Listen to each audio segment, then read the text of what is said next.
Estimados irmãos espíritas e não espíritas, sejam bem-vindos ao nosso canal. Inscreva-se, compartilhe, avalie. Desejo abraçar todos os irmãos do Centro Espírita Enviados de Jesus, na cidade de Gravatá, em Pernambuco.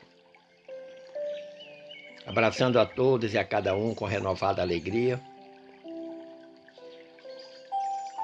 Desde já agradecendo a presença e convidando-lhes para mais uma reflexão sobre um tema da nossa doutrina dos Espíritos.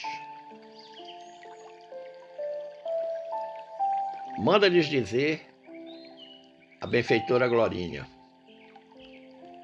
seguramente a marca da humanidade nos tempos odiernos é a rebeldia, que se expressa em todos os setores da sociedade,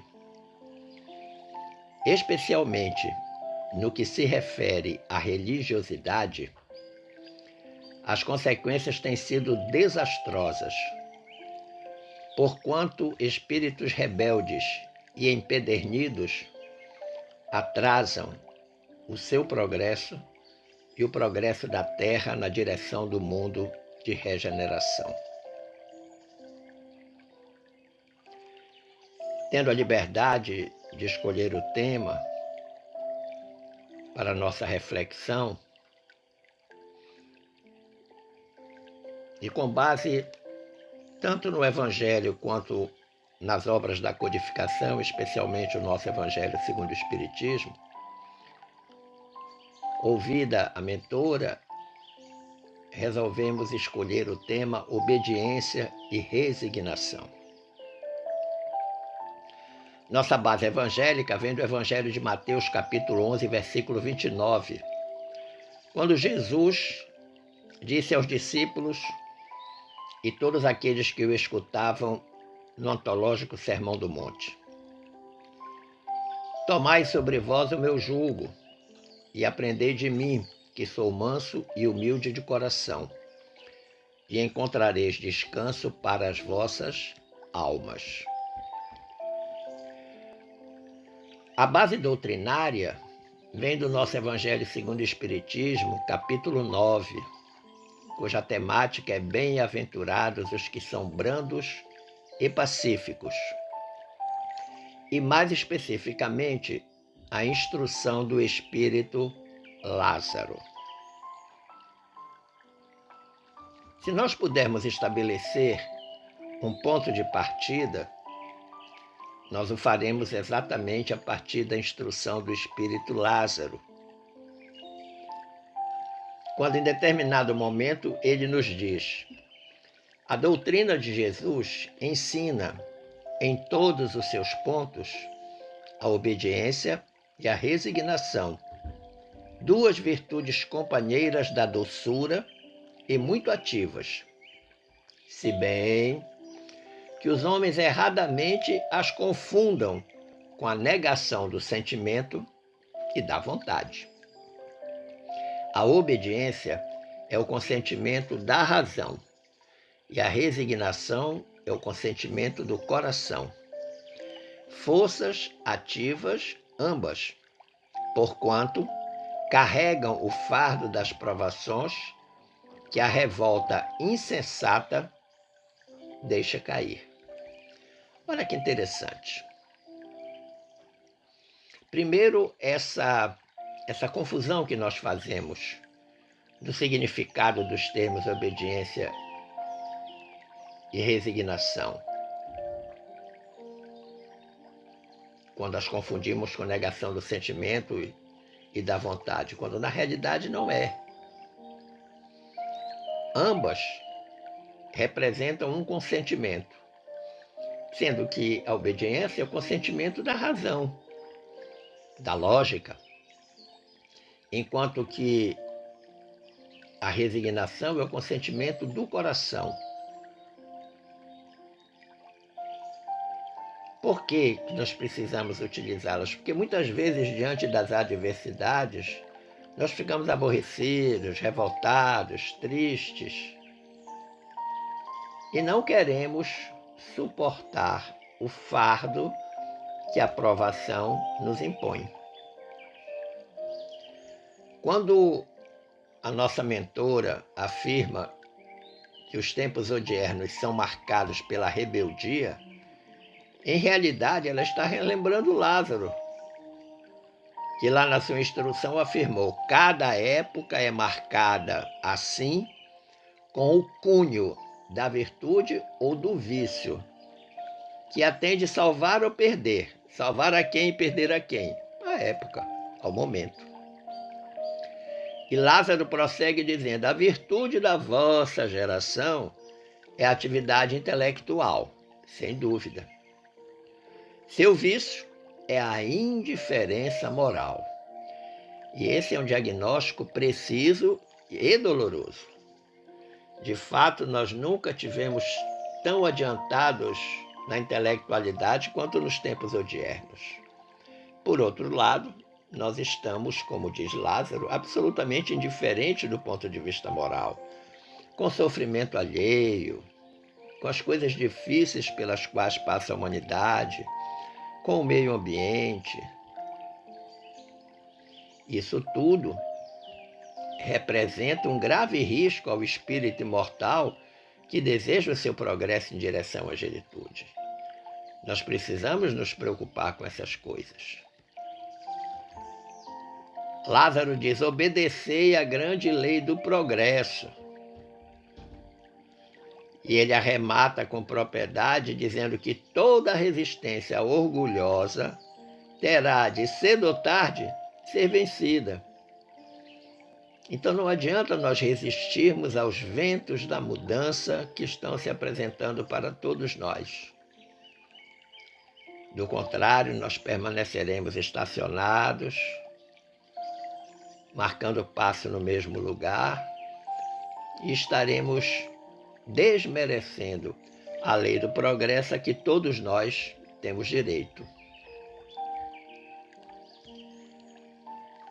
Na obra Instrumentos do Tempo, da lavra mediúnica de Emmanuel e Chico Xavier, existe um capítulo de número 35, cujo título dele é Aprendamos a Obedecer. E quando eu li esse capítulo, eu considerei o que lá está escrito um verdadeiro receituário de Emmanuel para todos nós em relação a essa questão da obediência. Nós temos que ser pessoas obedientes no sentido de obedecer às leis divinas, obedecer os postulados do evangélico, obedecer às leis dos homens, sejam elas quais forem. Agora, é fato também que muitos de nós se tornam rebeldes, ou se tornam rebeldes, porque não querem cumprir nem as leis humanas e muito menos as leis divinas. Emmanuel começa dizendo: recorda que a obediência é o alicerce da ordem nos mais recuados círculos da natureza, e aprendamos a obedecer se realmente nos propomos concretizar o ideal superior que abraçamos. Olha que interessante. Obediência é o alicerce da ordem, é a base. Desde as coisas mais simples que estão em a natureza. E ele vai dar exemplos para a gente disso. Ele diz assim: obedece a árvore ao decreto divino que lhe prende a raiz ao solo e converte-se em gênio protetor no caminho das criaturas. Você imagina, por exemplo, se uma árvore de repente não quisesse mais que as suas raízes ficassem entranhadas na terra. Não, eu não quero mais que as minhas raízes fiquem dentro da terra. Ora, ela ficaria completamente vulnerável. O primeiro vento que topasse, ela caía.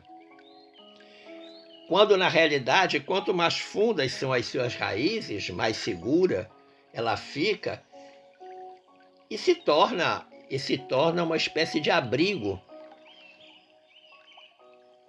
para todas as criaturas que por ela passam. que aqui o Emmanuel está chamando de gênio protetor. Mas o Emmanuel dá um outro exemplo dessa obediência que nós encontramos em a natureza. Ele diz: obedece à fonte de água, à determinação de mover-se colada ao solo e transforma-se em corrente de forças fecundantes que favorecem no campo o perfume da flor e a alegria do pão. Olha que interessante. Então, a fonte que jorra a água, essa água está permanentemente em contato com o solo e vai escorrendo, e vai escorrendo, e vai escorrendo. E vai passando pelo solo, umidificando esse solo, permitindo que tudo que nele seja plantado floresça.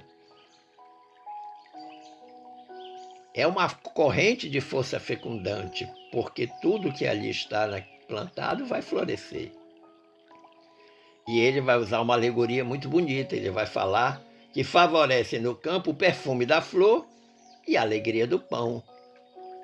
Duas coisas distintas, o perfume da flor alimentando o espírito, a alegria do pão alimentando o corpo físico.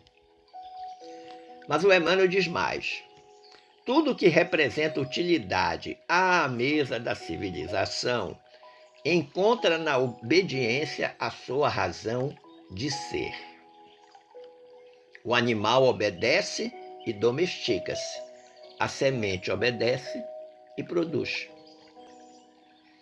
Veja que o animal, quando ele é selvagem, o seu domador gradativamente vai ensinando a ele uma série de coisas e ele vai abrindo mão da sua resistência e vai se tornando obediente àquele ensinamento que ele está recebendo e é domesticado. Mas o Emmanuel diz mais: não ouvides que no cristianismo é preciso confiar o coração ao divino artífice que é Jesus, para que a nossa existência lhe receba a santificante vontade. Olha que interessante. Nós verdadeiramente confiamos em Jesus? 100%? Se nós confiamos 100% e somos obedientes a Ele, fazemos tudo de acordo com o que Ele nos ensinou? Essa é a grande pergunta. O Emmanuel diz ainda: não vale procurar o Evangelho para dissipar-lhe os tesouros e manifestações palavrosas. Ou seja, muito discurso e pouca prática. Eu posso até usar o Evangelho para explicar uma série de coisas na vida. Mas quanto que eu uso o Evangelho para fazer coisas boas na vida? Prática concreta. Diz o Emmanuel: sem dúvida, ensinar é capítulo importante do nosso trabalho, que não podemos nem devemos olvidar. Imperioso, porém, reconhecer que somente ensinaremos com segurança aprendendo, por nossa vez, na escola da disciplina, à frente do Cristo, submetendo nossa posição inferior ao sopro criativo de sua bondade e sabedoria. Eu achei fantástico esse parágrafo. Nós só vamos conseguir ensinar se verdadeiramente nós aprendermos, e aprendermos com segurança. E Emmanuel está chamando a escola onde vai acontecer esse aprendizado de escola da disciplina. Disciplina do pensamento, disciplina da palavra, disciplina da ação, disciplina do sentimento. E colocando sempre como nossa referência o Cristo, Jesus. Permitindo que o que o Emmanuel chama sopro criativo da sua bondade e sabedoria nos alcance. Agora, isso só vai acontecer se nós formos verdadeiramente obedientes. Nós temos que ultrapassar aquele conceito raso de obediência, como assim, eu mando e você obedece. Não. É uma obediência consentida porque a gente já entendeu que ela é importante. E Emmanuel diz: obedecendo a Jesus e conformando-nos à verdade que ele personaliza em seu exemplo de amor e luz, converter-nos-emos de beneficiários em aprendizes, e de aprendizes em servidores fiéis dessa doutrina de redenção no curso do tempo incessante. Sensacional essa colocação do Emmanuel. Ou seja, eu obedeço a Jesus, mas me adequo, me adapto à verdade que ele representa a partir dos exemplos que ele deixou para nós, que o Emmanuel está chamando de exemplos de amor e luz. E aí eu saio da condição de beneficiário da bondade divina, da bondade de Jesus, para me tornar um aprendiz. E depois que eu me tornar um aprendiz, eu consigo me transformar em servidor. Servidor fiel do que o Emmanuel chama a doutrina de redenção. E ele finaliza dizendo: aprendamos a viver sob o jugo do Senhor, dentro da nossa liberdade de escolher o próprio caminho, de vez que somente pelo cativeiro voluntário aos nossos deveres é que caminharemos para a nossa definitiva emancipação. Meu fardo é leve e o meu jugo é suave, disse Jesus. Todos nós, pelo livre-arbítrio, podemos escolher o caminho que queremos fazer. Agora somos responsáveis por essa escolha. E nós temos que ficar cativos aos nossos deveres, às nossas obrigações. Nós temos que ser obedientes aos nossos deveres, às nossas obrigações. E como diz o Emmanuel, é isso que vai nos levar, em definitivo, para a emancipação da nossa alma. Quando nós pensamos na palavra resignação, vem-nos à mente uma frase emblemática e simbólica de Francisco de Assis, em que este grande exemplo de amor, de humildade e de trabalho em favor dos menos favorecidos disse: Senhor, dai-me força para mudar o que pode ser mudado, resignação para aceitar o que não pode ser mudado, e sabedoria para distinguir uma coisa da outra, distinguir o que pode do que não pode ser mudado. Essa frase de Francisco de Assis, o Poverello de Assis, é antológica. E a palavra resignação, então, ganha luz nesta frase de Francisco de Assis. Mas é fato também que resignação é uma palavra que naturalmente nos remete a sofrimento. E até mesmo nós espíritas, muitas vezes, não compreendemos o sentido das palavras que estão contidas lá na instrução do Espírito Amigo, do capítulo 9 do nosso Evangelho, Bem-aventurados os brandos pacíficos, numa instrução intitulada Paciência. Que palavras são essas que nos remetem à questão da percepção da resignação como sofrimento? Lá no capítulo 9, está escrito assim: a dor é uma bênção que Deus envia a seus eleitos. Difícil de entender, hein? Como assim? A dor é uma bênção? Por que é uma bênção? Não vos aflijais, pois, quando sofrerdes. Não vos aflijais quando sofrerdes. Antes, bendizei o Deus onipotente que, pela dor, neste mundo, vos marcou para a glória no céu. A tradução literal disso é resignação.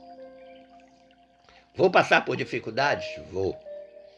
Vou passar por dores e sofrimentos? Vou.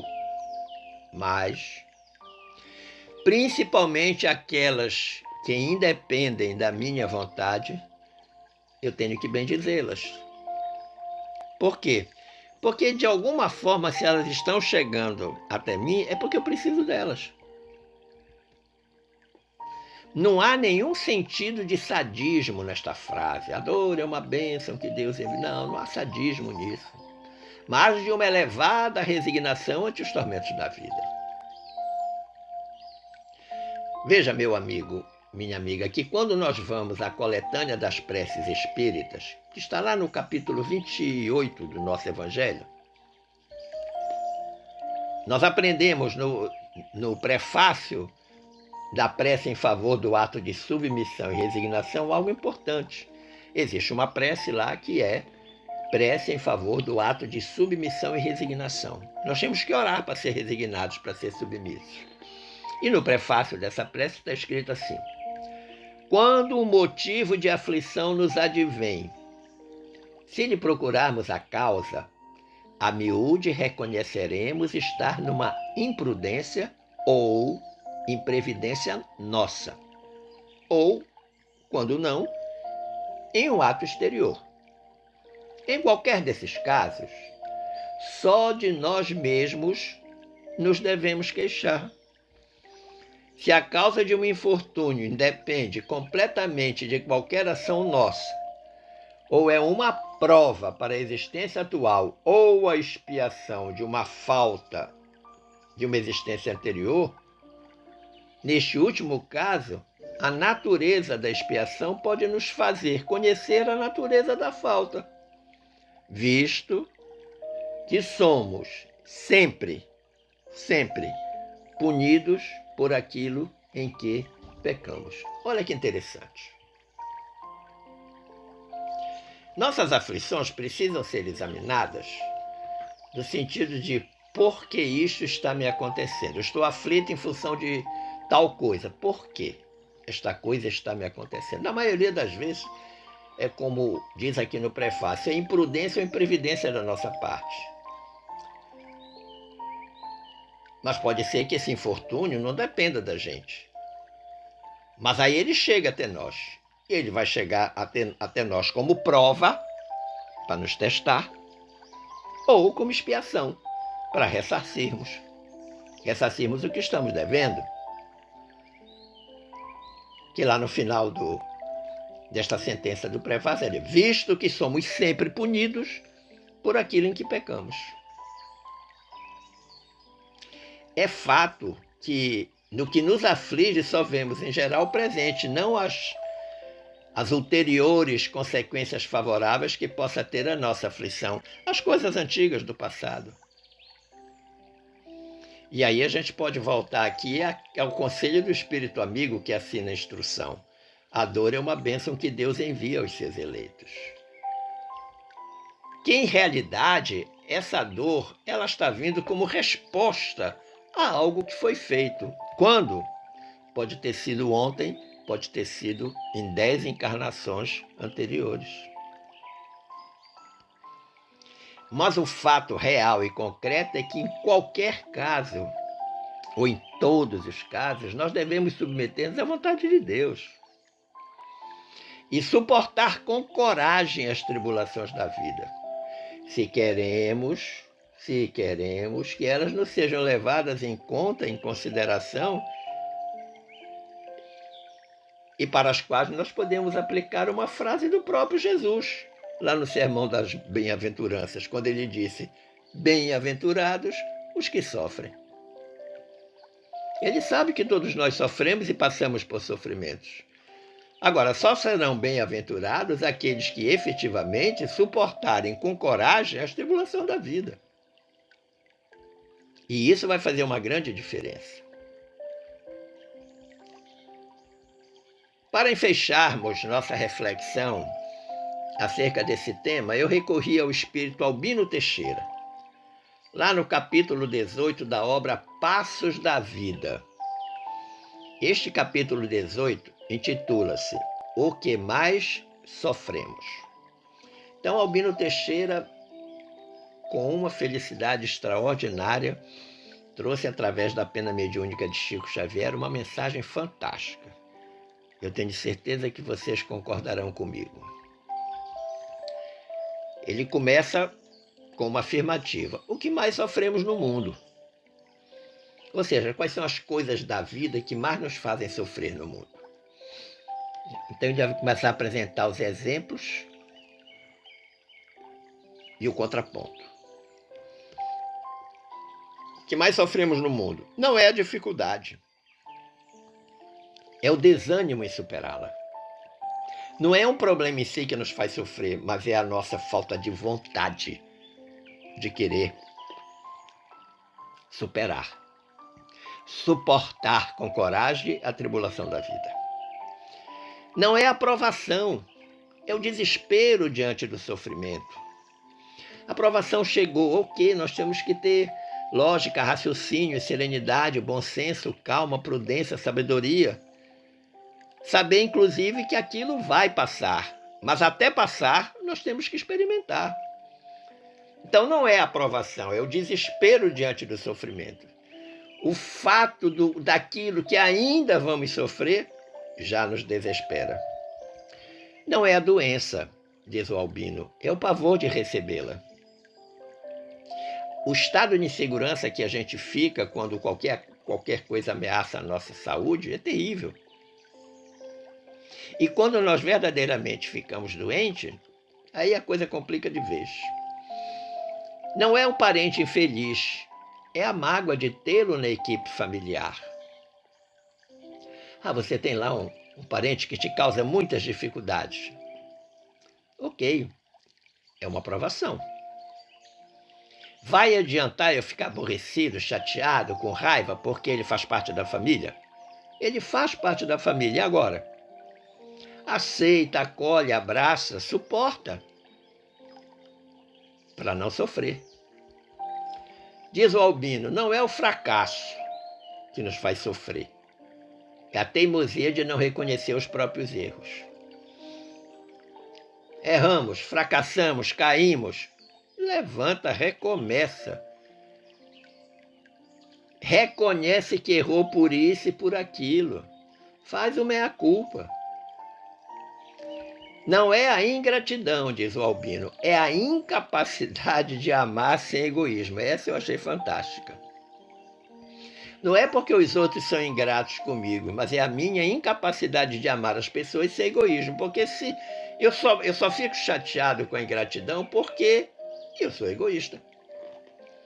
O meu amor é condicional. Ele tem uma condição. Não é a própria pequenez, é a revolta contra a superioridade dos outros. Eu preciso me reconhecer que em determinadas situações eu sou numa condição inferior que outras pessoas, que estão melhor preparadas do que eu. Mas tem pessoas que ficam doentes com a superioridade dos outros. A superioridade de fulano, de cicrano, de beltrano é dele. É patrimônio dele, ele a construiu de alguma forma. E se eu ainda não cheguei lá, eu tenho que lutar para um dia chegar. Não é a injúria, diz o Albino, é o orgulho ferido. Às vezes a gente nem pensa na ofensa, mas a gente pensa exclusivamente no que sente por conta da ofensa. Da mágoa, da raiva, da chateação. Não é a tentação, é a volúpia de experimentar-lhe os alvitres. Olha que interessante. Não é a velhice do corpo, é a paixão pelas aparências.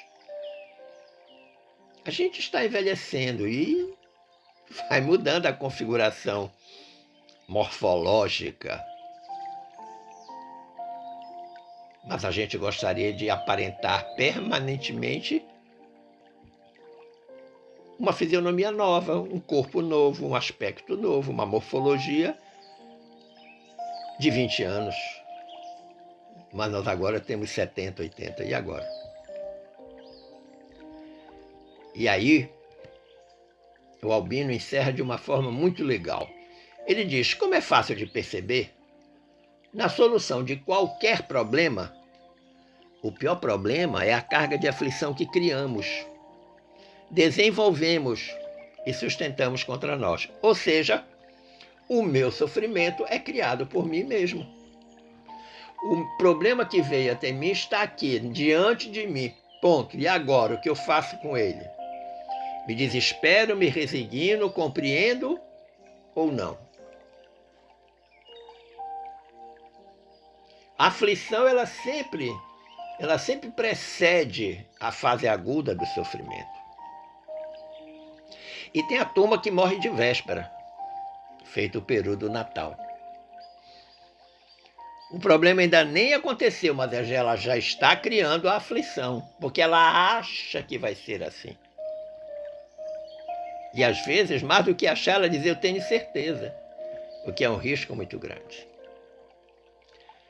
Meu amigo, minha amiga, eu espero ter contribuído para o entendimento desse assunto e aproveito a oportunidade para dizer que na próxima quarta-feira nós reflexionaremos sobre o tema queda e recomeço, aqui nesta casa de amor e caridade. Eu desejo que fiquemos todos em paz com Jesus. Um forte abraço.